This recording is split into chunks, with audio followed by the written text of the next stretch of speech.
নমস্কাৰ ইউটিউবৰ সকলো বন্ধু বান্ধৱীলৈ মই মটন কাৰী ৰেচিপি বনালোঁ আজি কেনেকৈ বনালোঁ অলপমান শ্বেয়াৰ কৰিছোঁ আপোনালোকক একদম চিম্পল ষ্টাইলত বনাইছোঁ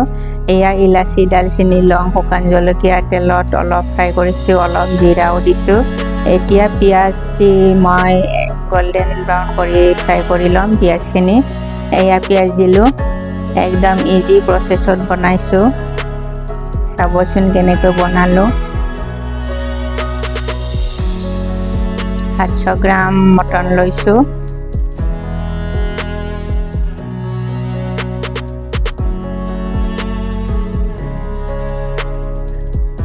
এয়া আদা নহৰুৰ পেষ্ট 2 চামুচ লৈছোঁ এয়া জিৰা গুড়ি 2 চামুচ ধনিয়া গুড়ি 2 চামুচ গৰম মছলা 1 চামুচ এয়া শুকান জলকীয়াৰ পেষ্ট বনাই লৈছোঁ এয়া শুকান জলকীয়াৰ পেষ্ট দিলোঁ এয়া হালধি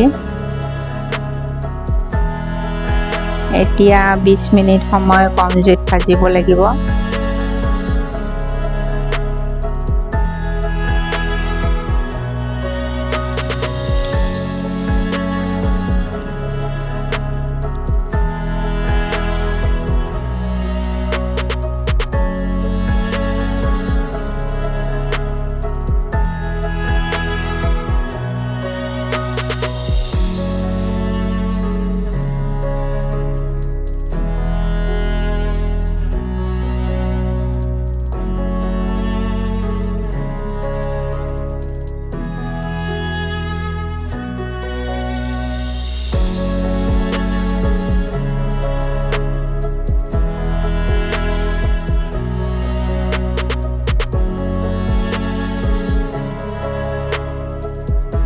আপোনালোকৰ যদি ভিডিঅ'টো চাই ভাল লাগিছে মোৰ চেনেলটো সাবস্ক্ৰাইব কৰিব নাপাহৰিব বেল আইকন টিপিব আগলৈ নতুন ভিডিঅ' পাবলৈ লাইক কৰিব কমেন্ট কৰিব কেনেকুৱা হৈছে এয়া পানী দিলোঁ 10 মিনিট বইল কৰিব লাগিব পানীত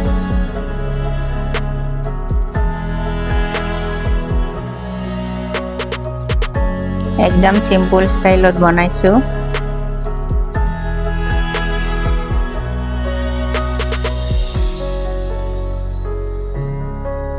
এয়া পিঁয়াজৰ পেষ্ট অকমান দিছোঁ লাষ্টত খাবলৈ ভাল হয় টেষ্টটো পিঁয়াজৰ পেষ্টটো দিলে লাষ্টত এয়া ৰেডি হৈ গ'ল মোৰ মটন কাৰী ৰেচিপি আজিলৈ আহিছোঁ নমস্কাৰ